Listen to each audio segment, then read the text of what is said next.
What's up, D-Spot peoples? And Barça Blaugrana is, of course, also joining in the chat. Welcome, everybody. My name is Diego, and here for another Facebook and YouTube live session for the Barça Blaugranas platform, and of course, the D-Spot platform as well.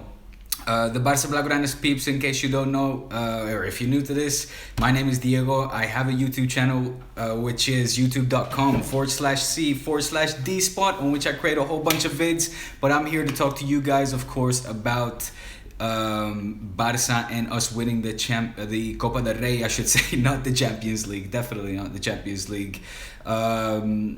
And welcome to everybody who is new. Welcome to the old viewers as well. I'm gonna get right to it and see who is joining the chat.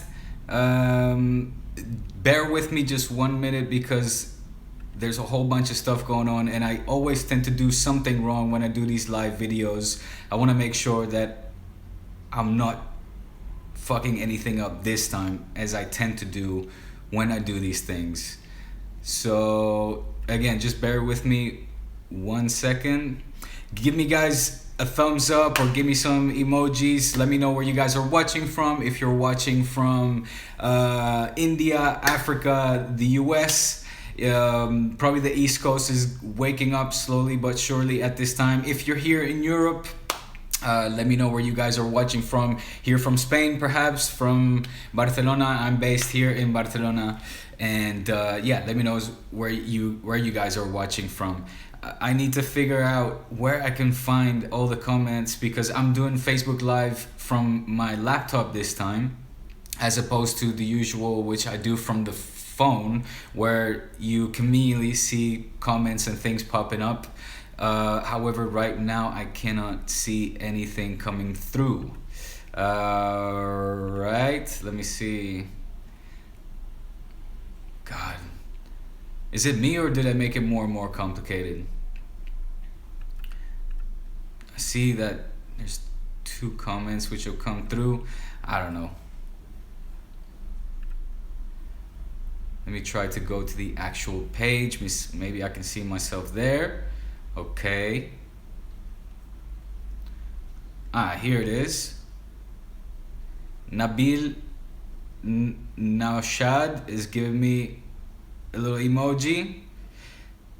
See, I can see that I have 8 viewers, 7 viewers. Okay, anyway, guys, I'm gonna get started. Yeah, drop me some questions in the comment section so I know that you guys can hear me, that everything is going according to plan. As well for the YouTube, of course, let me know where you guys are watching from. Alright, Diego D-Spot, Barça Blaugranes, let's get right into it.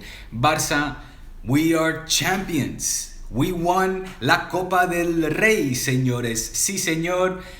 Copa del Rey champions. And I don't know about you, but me, I didn't celebrate this one, guys. I didn't celebrate this one. You can call me a bad fan, whatever.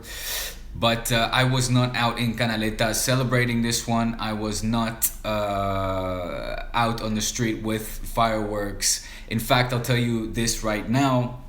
I was not the only one that was not celebrating. I did see the day after that there were some people out in Canaleta celebrating. Good for them. I'm happy that there are Barça fans that found this winning this Copa del Rey worthy of celebrating. However, me personally, Diego, if you ask me, after the match was over, which I, by the way, almost fell asleep in, because the second half was era para dormir, okay? It was to fall asleep in.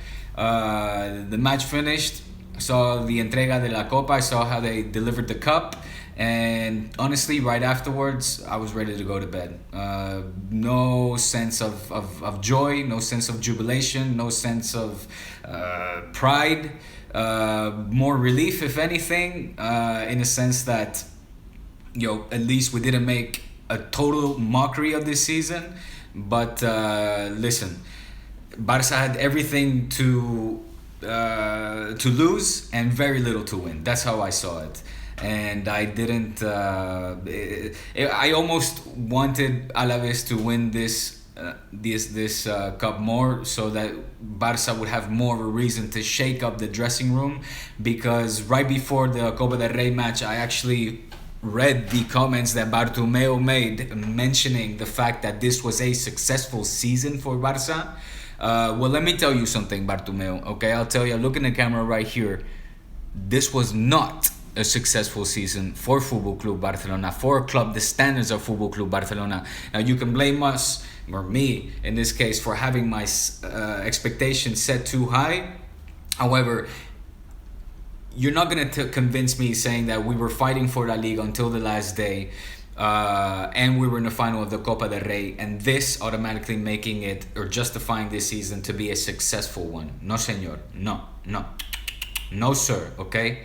Because let's not get it confused. Yes, we were still in with a shot, a very meager shot, might I add, the very last day of the season to win La Liga. However, we were destroyed and embarrassed in the Champions League by the potential champions. I am well aware of that, but the fact that Barça did not even compete in the first leg of the Juve draw legs is already alarming enough. The fact that we lost 4-0 in Paris was already alarming enough. The fact that Barça has not been capable of winning this entire season against the bottom half of La Liga teams is already alarming enough. So the fact that we only lost this Liga by 3 points is down to a miracle, because Real Madrid is not everything that they make them out to be neither, okay? Now, we can all praise Zizou for his tactics and the fact that he has been able to manage the dressing room in a very effective way. Ronaldo speaking at the right part of the season, right at this end of the season. All that is credit to him. And yes, we've only lost La Liga by 3 points. But this has been coming, and the Copa del Rey is not going to make the season any sweeter whatsoever. Not in my case, anyway.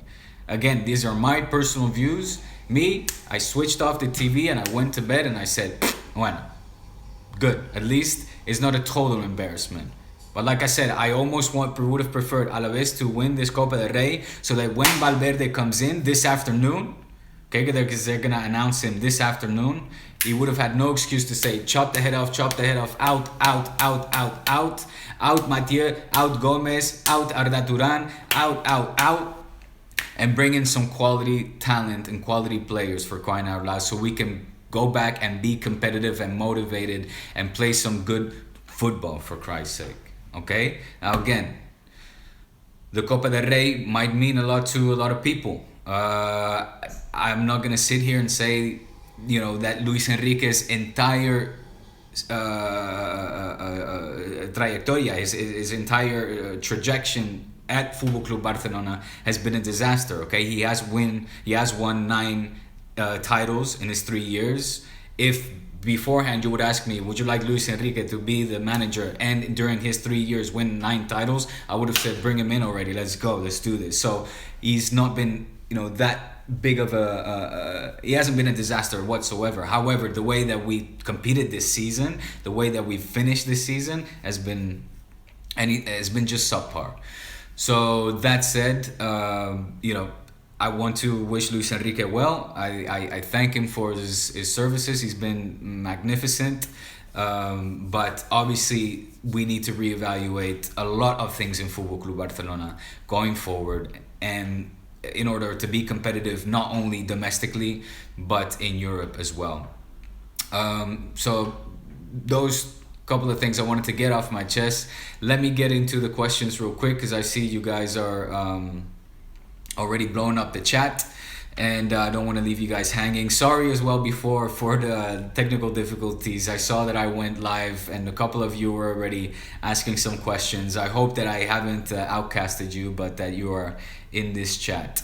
Let me get to it. So Rami Malek, can Barça finish even in the top 4 without Messi? Well, listen, Rami, that you bring up a really good point, and one that I wanted to get to, because why did Barça win the Copa del Rey? It was thanks to Messi. It was down to Messi. It was down to the fact that we have this little genius called Leo Messi, because he orchestrated that first half just beautifully, the way that he wanted to, and he was really the only one besides a decent Iniesta, I would say. The other ones, okay, they maybe get a pass. Obviously Neymar and Alcácer got on the score sheet, but nobody else was really looking inspired for this final other than Leo Messi. So again, thanks to Leo, we won this Copa del Rey. And would we be able to finish top four without Leo Messi? In my view, absolutely not. Not the way that these players have played this season or this second half of this season. So no, Rami is my comment to that. Verratti is needed. Coutinho is overrated. I'm going to get to that in just a second. I want to just go through a couple of more of these questions, but I do want to talk about players that need to go out and players that need to come in. I have a list, and I want to know from you guys what you guys think. So, Ariane Raj, will Iniesta stay for next season? He's going to stay. Make no mistake about it. Iniesta will definitely stay the next season. So yes, is absolutely he will stay. How Valverde plans to use him, whether he will rest as much or more with Luis Enrique or not, I'm not entirely sure, but we will see. But he's absolutely crucial. Fit and motivated Andres Iniesta is vital for this team. Federica, who is the best player of the season? Thanks for your question, Fede. Absolutely, without question, it will still be Leo Messi. I mean, he is winning the La Bota de Oro, right? He scored a tremendous amount of goals, and we would be nowhere would it not be for Leo Messi. Despite the fact that Neymar has had a terrific season, in my point of view, I think he played great. However, Leo Messi, he still remains and will always be our savior, our messiah, and in my view, the best player in the entire world and in history. Abraham, it was going to be all around a disappointing season. Who will be leaving? Who will be coming? Sanchez, Bellerin, Seri, Coutinho. Exactly. So, okay, let me get into this, guys, because this really, it comes down to this. Now that we know that Valverde is going to come and he's going to be announced, I want to give you guys my opinion in terms of who needs to stay and who needs to go, and I would like you guys to partake in this debate, because we are fans, and we are all couch coaches that know best, of course. So I'm very curious of what you guys think of my list here, and let me get right into it. One quick question from Daniel before I get to it. Ever since that I'm being run in 2015, it went downhill. No depth subs in front of the crucial line. Terrible signings, yes, absolutely. Ter Stegen, shaky goalkeeping at times, sure, but let's not blame Ter Stegen for this season, because he had also absolutely fantastic spells. So Ter Stegen stays, in my opinion. Not taking small teams serious. Madrid still no treble. Look, the taking no small team serious is an absolutely fundamental point, Daniel.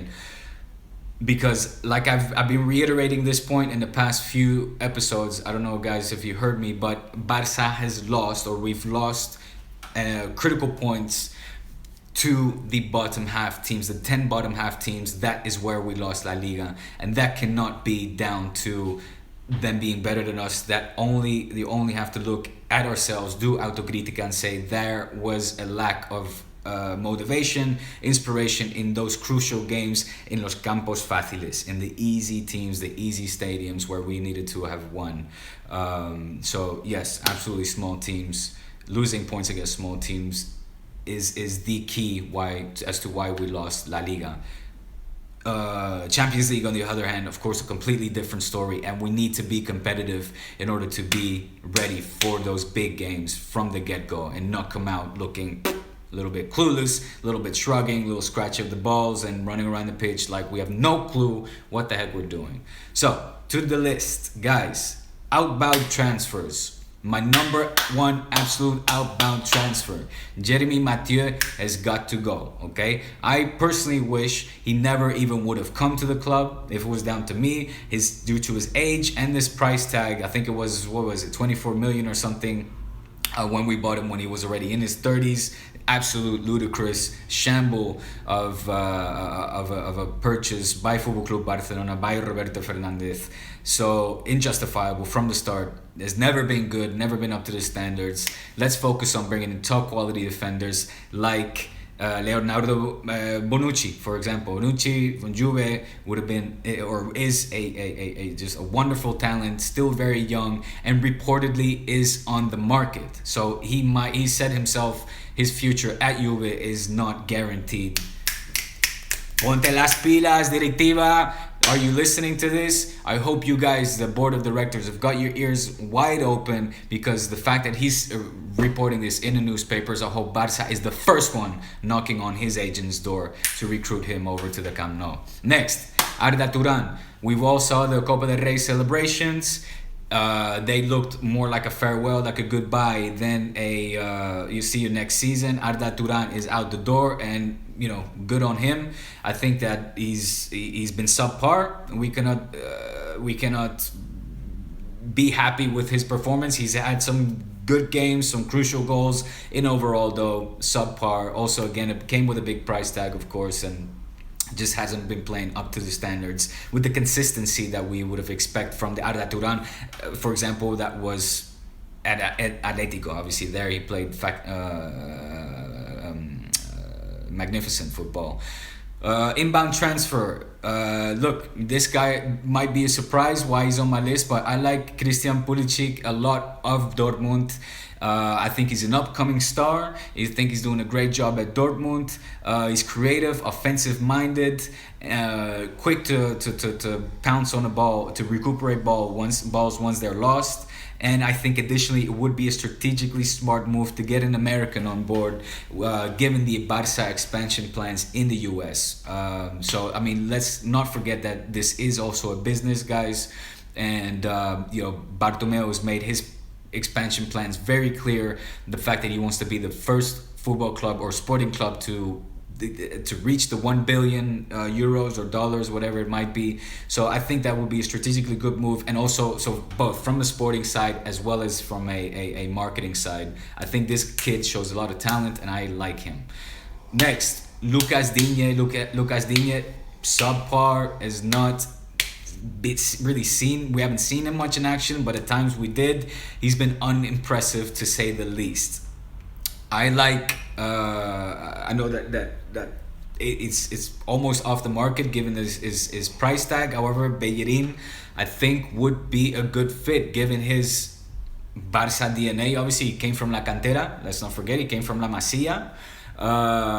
He has the Arsenal. He played at Arsenal, which is a club that has a similar philosophy as Barça, very obviously offensive minded, likes to dominate the ball, long possessions of the ball, as well as use those right backs, the backs to run up the field and put in those dagger crosses and be very offensive minded. Bellerin has been showing progress, and I think it's overdue time for the boy to come back home before he ends up at Man City, because don't think for a second that obviously Pep is not thinking the same thing. If he's not already in talks with Pep, I think his time is over with Arsenal, and he will be packing his bags very soon to go somewhere. Let's hope it's Barça. Masche, this one hurt, but El Jefecito's time is up, guys. Jefecito's time is up. He's showing his age. He's openly admitted several times that he felt like he needed to move on. It was only because of Luis Enrique that literally almost begged him to stay, because we needed that leader, a leader type in the vestuario, in the dressing room. The reason why Mascherano stayed. However, he's been as good as has been and crucial as he's been. I think now we really need to move on and obviously focus on youth, focus on motivated, hungry guys, especially in that defensive midfield or in the defensive line. So My pick to as inbound transfer is Boateng from Bayern. Jerome Boateng, I think, is a must to rejuvenate our defense. I like a lot what he's done at Bayern. I know that Messi has obviously made Boateng look embarrassed, like an amateur. We all enjoy that moment. However, in overall, I think he's a very solid defender. He's got that youth, he's got that power, that strength, and I like him. I would love to poach him. It's also been rumored to be in the transfer market. So let's see what we can do there, guys. Board of directors, knock on his agent's door. Let's inquire. I don't know. I don't understand why I'm not reading any of this in the papers, guys. There's nothing. The reporting of nothing in the papers. Roberto Fernandez, I'm holding you accountable so incredibly much. Because I don't know what they're paying you to do, honestly to God. Outbound transfer. This one goes without saying, guys. Andre Gomez has got to go. There's been so many times this season where I've been speaking with you guys about this guy. We've all been so frustrated with his performances this season. It's just been absolute disaster of a fichaje, disaster of a buy, and obviously came from Valencia with an incredibly high price tag. He's got youth on his side. I know. I'm sure. I was partial to keeping him on as well many times. I said we have to give this kid another chance. Maybe we still do. He's got very big boots to fill in the sense that, you know, he's supposed to be a replacement for Sergio Busquets, with Busi, of course, being the phenomenon that he is. Those are massive shoes to fill. However, we cannot sit here and say that he didn't get the chances, because Luis Enrique has been putting his money on Andre Gomez a lot more than other players like Denis Suarez or, you know, even Rafinha and other kids like that I think would have been a lot better in a lot of crucial games. So I think his time is go. He's got to go. Who do I like to come? I'm gonna say his name probably wrong, but Blaise Matuidi from PSG, of course. This defensive midfielder who's reportedly also unsure of his future with PSG. I like a lot from what I've seen with him, even in the games that he played against us, or in the last couple of games of the season that I got to see of PSG. From what I've been seeing and reading about him, Matuidi, I like him. I think that we have to invest in that kind of youth and strength, and you know, Andre Gomez has just been a failure. So let's see, maybe we can do some sort of swap. No lo sé. Seguimos. Aleix Vidal. Aleix Vidal is a difficult one. I had a little bit of problems putting his name up there, not more than others that I will get to, but Aleix Vidal has obviously not had many chances whatsoever, and Nzonzi is another one. I will get to you. I'll get to your questions, guys, in a bit. Let me just finish this, and I'll get to your comments and questions. But Aleix Vidal, why? The reason why is because from what we have seen him early on in his season, Luis Enrique did sometimes give him some chances, and he was subpar. Let's be honest. Should Luis Enrique have given him more chances? Yes, I do think he did, because also obviously post injury in those last 2-3 games he played phenomenal. He played very good football, did everything what we expected him to do when he came from Sevilla. Was a great replacement in that sense of Dani Alves, running along the touchlines, along the bandas, putting in those dagger crosses. So this was a tough one. However, in overall, has he lived up to the potential? Absolutely not. Who do I like instead? Okay, I know that this is not the same position. Probably here's where I should have mentioned Bellerin, and I'm not going position accordingly. However, I like Jean Seri of Nice. To be a potential, should be in talks with to come over to the Camp Nou. He should be in talks to come over to Barça. I like him a lot. He's a creative midfielder who's ready to start, whether it's off the bench or in the starting midfield. He's able to give, Rafinha, Rakitic, those midfielders some competition, some serious competition. So he's showing that he has what it takes. He's an exciting prospect, and this is important as well, of course, to take into account. He's openly admitted that he would love a move over to Barça. Of course, who wouldn't? But the fact that he's openly come out and stated this is important. Let's see what we can do. Let's see what we can do. We definitely need some creativity, some competitive creativity in that midfield. So Jean Seri is a guy that I like. Next, outbound transfer. Now I'm down to my last two. These two were very difficult for me to list because for emotional reasons, for obviously for the fact that they've showed commitment, the fact that they belong to the club, they were from La Masia, but so these two hurt, and I'm sure a lot of you guys will probably disagree.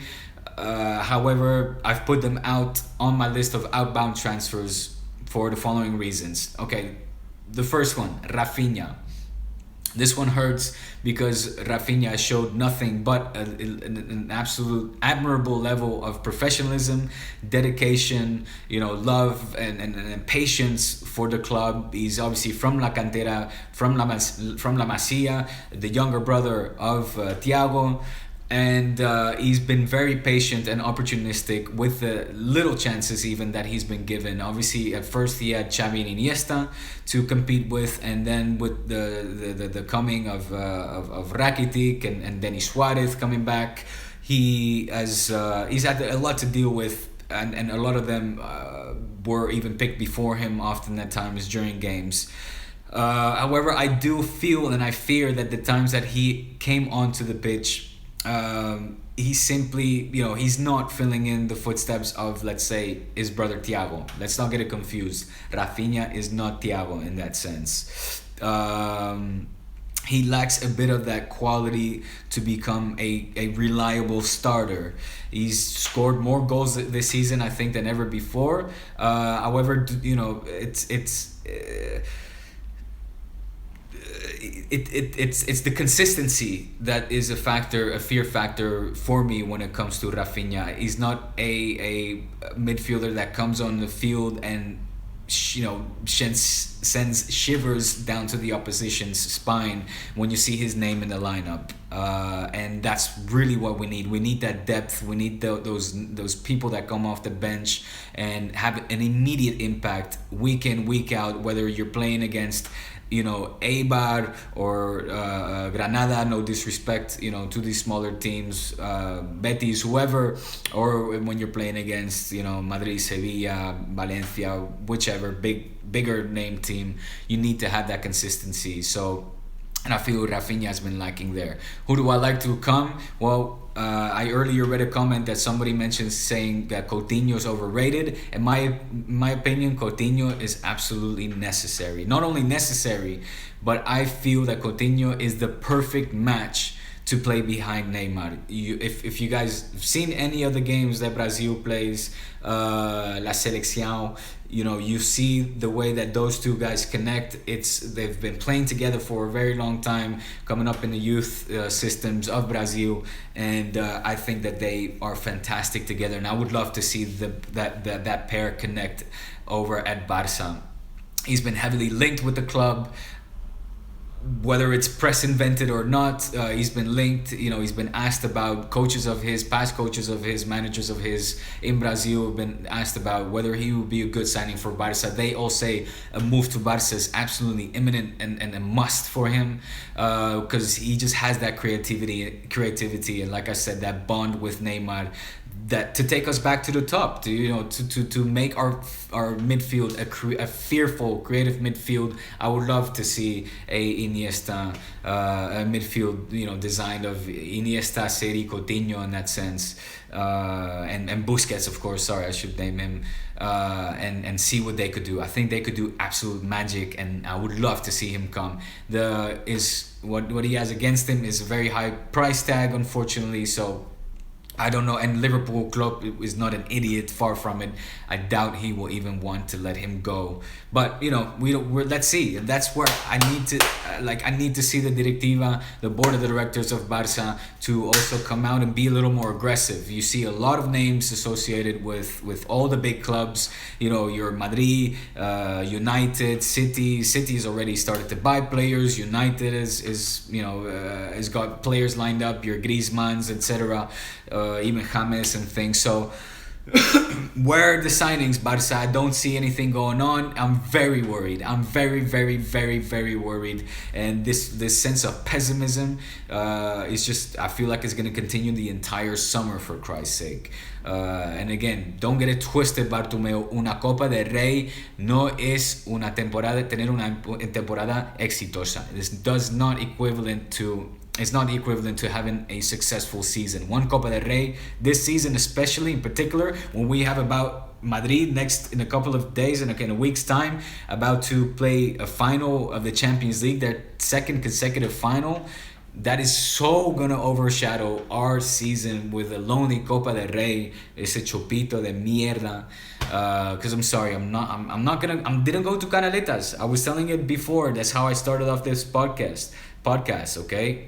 I was not happy with winning the Copa del Rey. I would have almost, preferred we lose it to Alavés, who deserve it. Give the people, the Pueblo de Alavés, something to cheer about, because this Copa del Rey, whether we would have lost or won, well, we won it obviously, but ha sido una mierda de temporada, and I'm still pessimistic about what's ahead. Valverde, come with your pilas puestas, come with this battery of energy, because we need it desperately.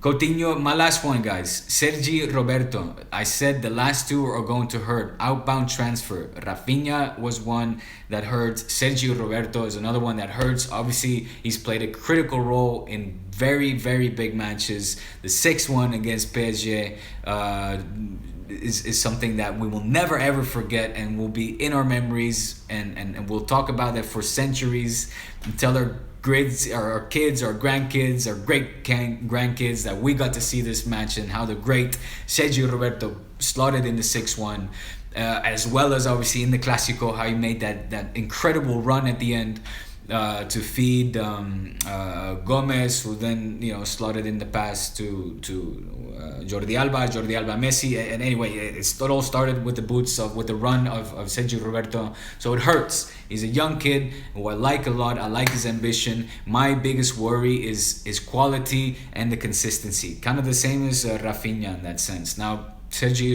is a little bit younger. However, if we're brutally honest, guys, he hasn't managed to show that level of consistency that we need now. This minute, right now, whether it's off the bench or whether it's in the starting lineup, he hasn't showed it. So, who would I like to bring instead? Look, I'm going to say this one because I would like to see you guys' reactions. I would like to see Barça make a move for James, okay? Why the fuck not? Okay, I'm just going to say it. Why not James? From what I have seen, every time that he played for Madrid, whether he came off the bench or whether he was starting, he's played, good. He's played good. He's had crucial goals. He's played energetic. He brings a lot of fire, a lot of heat, a lot of passion into what he does. And so why not bring him? I mean, every time he's been on the pitch, he's been incredibly energetic. And I would love to see him triumph with us. I'm just going to say it. I would love to see him triumph at the Camp Nou wearing a Barça shirt. We know he's on the market. We know that he's looking for a team. He's obviously heavily linked with Inter and Man U. He will probably end up going there. But why not? Again, los directivos, make a move. Swoop in there. Make an offer. Let's stick it to Madrid. Imagine him playing. If he played for Barça the way he played for Madrid this year, Barça would have been champion. I'm just gonna say that. If we had James at the level which he played this year for Madrid, Barça would have not dropped 3 points in one of our games, and we would have been champion now. So that's all good. That's enough for me. That's enough for me to bring him on. We'd stick it a little bit to Madrid, and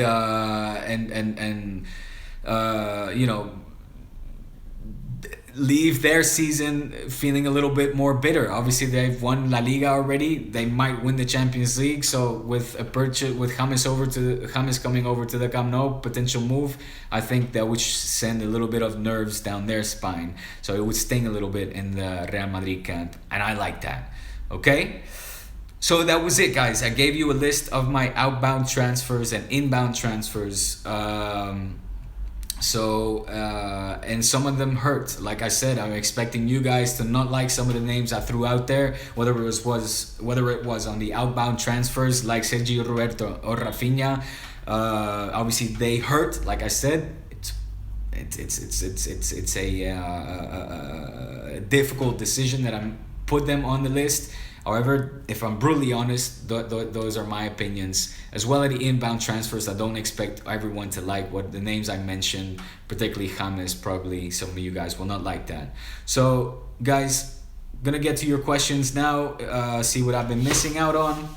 And then we're going to wrap up this Facebook live session from Barça Blaugranes platform and D-Spot, of course. D-Spot peeps represent. Tell me where you guys are watching from. Barça Blaugranes too. Thank you so much for joining. I'm going to get to these questions. Daniel, also, what do you think about Piqué taking a business course at Harvard, hoping to become president of Barça one day? He wants to do that. He's openly admitted that he wants to be president one day. He's also mentioned that he's actually not sure anymore because all the presidents finish just burnt out and being almost, it's almost like a witch hunt. They get run out of the stadium, run out of their seats as president, and he's surely not wrong. So he needs to think it over very well because it's a very high responsibility with a success rate that almost always ends in dissatisfaction amongst us fans. We've seen it. I personally have witnessed. Let's see who I saw. I was still there for Núñez, obviously the longest running president. Núñez ended with Gaspar taking over, disaster. I think then he had an interim president. His name was Reyes, if I'm not mistaken. He was not obviously to be taken serious. Then we had Laporta taking over, Rousset. And now Bartomeu. Anyway, you guys can, your history, and all of those have ended badly or just, with tension and stuff. So Piqué was smart to say, I'm not sure. However, me personally, Daniel, to get back to your question, yes, I like Piqué as president because, he understands the game it is today, and he understands where the importance of the club, and he has that, that he loves the rivalry between Madrid, and I'm all for that. I'm not for this whole PC thing of having good relations. No, let's keep, why do we love football? Why are we so passionate about it? Is because of rivalry, the history that is there. So let's keep that going. On to the next question. Omar, good to see you, my friend, as always. Sergio Roberto is a quality squad player, puts his head down and always gives 100%. He's quality and gives 100%. I absolutely agree with you. However, consistency and quality, the quality we need, I should say, those are my biggest concerns. But that he gives 100%, absolutely he gives 100%. But 100% of minimal quality or subpar quality, which he is subpar more often than not, is not good enough for us at this moment in time. Maybe he's good enough for the bench, to come off from the bench a little more often. I don't know. I'm just saying that I want to see top quality on the pitch and on the bench. We cannot rely on Messi to do fucking everything every season. We need to give Messi enough support, and the three up front enough support to seriously compete for Champions Leagues. Let's take advantage of these guys just a little bit longer, because it's gonna end. It's gonna end sooner rather than later. These guys are Messi is not the spring chicken anymore that he was a couple of years ago. We need to take advantage of him now. We need to give him the tools now to stay competitive and keep winning Champions Leagues and Ligas. So, and I don't know if Sergio Roberto makes the cut. Guys, I know that I'm missing questions of yours. Unfortunately, the way the screen rolls down, I cannot see all the comments. So I'm sorry if I missed your questions, but I always get back to you, whether it's in writing. So yeah, don't. Apologies if I miss your questions, but don't fear, I will get to you. Also, the guys in YouTube, I know that I've seen some questions. However, I can't see. Let me see if I click this button. Do I see the comments? Yeah. Show. Well, why do they disappear then? Guys, I'm going to get to your comments, okay? Omer again, how much do you reckon Barça's transfer budget is for the summer? What was it? I read somewhere 184, was it mil, something like that. That's so speculative. You know, even the fact that they leak that or that the press finds out somehow, I find that all a bit of a kind of a marketing strategy or a way to say, look, we don't have that much. It's a lot more than they've said in the past. I think earlier this season I read something like there's only 30 available, then it went up to 100, then it went down, then it went up again. So I'm not really sure. Obviously, it depends heavily on our outbound transfers. So selling, selling smart, selling wisely, not selling for nothing, and then seeing how they succeed at other clubs, or they get then further sold on to for X amount of millions by other clubs. Let's take Sandro as an example. We lo regalamos a Malaga. We gave him, it was a gift to Malaga. Needless to say, that gift backfired us in our asses big time, because obviously Sandro scored that goal that gave Malaga the win. And now he's being sold off to, I think it's Everton or Atletico for, 6-8 million. So we need to sell players. I don't know the exact budget, but that's all speculative anyway. Haider Tahin, what about the future of Sergi Samper at Barça? He's a very, very talented player. He is. However, I haven't seen that much of him. Samper has played very little. The times that he has played, he showed some signs of brilliance, surely. And listen, I don't want to sit here neither and give up on La Masia, not whatsoever. La Masia is also important, not only for Barça. I'm talking about every club. Should want to foment these players and bring up the youth system, whether it is on a national level or club level. I think it's a model everybody should follow. So I'm heavily support that. However, other than Marlon Santos, who I hope will make the first team, I haven't seen that brilliant Masia player come out of La Masia as of yet. Obviously, these guys are very young. Sergi Samper has showed signs of being a good player. Right now, though, I just want to get back and be able to compete with Madrid. That's my main concern. I cannot stand another season, next season, seeing Madrid go to, the Champions League final and win La Liga, something like that. I've had enough. Okay? I've had enough of this boasting of the Madrid press. Again, I live in Barcelona, so I'm from here, and it's not easy. It's not easy seeing our bitter rivals be so successful, and I just want to make sure that we are able to, put a stop to that as quickly as possible. Omer, he's being played out of position as a right back. He'll deliver more as a center mid. You're of course talking about Sergio Roberto. That might be Omer, but the players that I mentioned and as potential signings, they give me a whole lot more confidence than Sergio Roberto as a starter. For sure, maybe he can stay on the bench, but as a starter, I think we need a lot more talented and ready to go player. Why are we so eager to bring Bellerin? He's had a poor season with Arsenal, not to mention we'll have to work out a small fortune considering his past. Yeah, of course, surely we must be watching other players who are similar quality and will cost less than Bellerin. Yeah, I mean, I mentioned others. The reason why I did mention Bellerin is because he does have he has Barça DNA, and as far as him having a poor season, I'm not so sure he's had a poor season. The times that I've seen him play, he showed I mean, level of maturity and potential and strength, quickness, agility and creativity that, I'm pretty jealous that this kid as well came from us, La Masia, La Cantera, and we shipped him over for next to nothing over to the Arsenal, and he's not gonna stay at Arsenal. I don't think he will stay. I think he'll go to City, maybe even Chelsea. I think I would not. I would. How should I put this? I don't think we would regret bringing him back to the Camp Nou. It would be a small fortune for sure. I mean, it would be around 40 mil, I would guess, maybe even 45.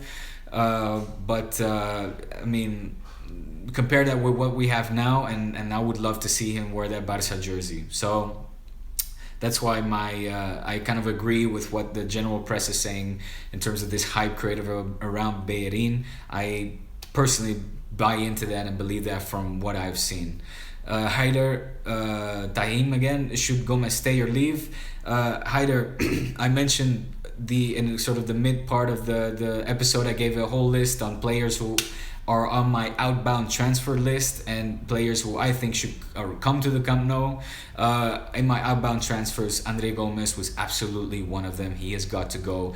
Despite the fact that he's young, despite the fact that he still has potential, despite the fact that he's actually showed these last couple of games in the Copa del Rey as well, he was not so bad. He's certainly not the worst out there. So, however, if we want assurance and quality, and if I take the overall perspective for what I've seen this season, he doesn't make the cut, and I think we still get some decent amount of money for him. So, out the door, hit the road, Jack, and don't you come back, unfortunately. But I don't know, he'll probably not go, and this is all just speculative. These are all my opinions, of course. So let's see what happens, guys. I don't know if in the meantime it's been announced that Valverde has arrived at the Camp Nou, but we all know now it's pretty much said and done deal. It's official. Valverde, the new manager of Barça. Welcome to the club. I said in my last podcast, I'm not convinced by your signing. However, I will, of course, give you the benefit of the doubt and support you. I would have liked to have seen Pochettino. I would have liked to have seen Jurgen Klopp. I would have liked to have seen, a whole bunch of other managers. Who's another one that was on my list last time? What did I have there? Sampaoli. Sampaoli, I liked what he did with Sevilla, but so he wasn't my first choice, and he comes from the beginning of the Dream Team era. He played under Johan Cruyff, of course, but he's not a Barça through DNA. He's done a decent job at Atleti. I'll give him that. Bilbao has played some decent football, but it's not been a brand of football, or he hasn't left a stamp in that sense of, again, in my opinion, that I've been mesmerized with his coaching tactics and convinced that he will triumph at Barça. But I hope he proves me wrong. I'm just a very skeptical guy, especially this season, perhaps more than ever. I'm sorry for the kind of still the pessimistic tone. I'm carrying this whole season of frustration. I'm carrying it over to you guys now. And I know probably a lot of you are a lot more optimistic, and bless you guys. I'm too much of an old school cat and seen too much drama to want to relive any of that. So I hope to God that the board of directors know what they're doing, and that they've got their shit together, that they have a plan of action, which they already started to roll out, and we know nothing about, because Madrid is looking dangerously good. They look so well prepared for next season as well, with all the youth that they have on their bench, all this depth, all this talent that they've got. Are they going to win the Champions League? Guys, I hope not. I hope to God not. But it's not looking pretty right now. It's not looking pretty if you're a Barça fan, and you need to do a lot for me to convince me that things are going the right direction. Okay, and that's it, guys. All right, 50 minutes. My God, the time flies when you're having fun, huh? Guys, I hope that you guys will share this video. Please like, subscribe, and share. Subscribe to my YouTube channel, guys, the Barça Blaugranes people. youtube.com/c/d spot. That's D for Diego, spot. Okay, D spot. Do a little YouTube search for D spot. You'll find my channel. Subscribe to it. I upload a lot more videos, kind of funny videos there. I do my reporting for TYT Sports also via there. So check me out. Check me out on my Twitter as well if you guys like Twitter at This Is D Spot. But yeah, and for the D-Spot peeps, check out my stuff at SB Nation's platform on Barça Blaugranes, of course. Subscribe to the Facebook, and follow us there. There's so many creative and talented writers on our blog, so if you're a Barça fan, it's an absolute must to follow the Barça Blaugranes platform. Great articles uploaded every single day to the site, and you can follow them on Twitter and Facebook.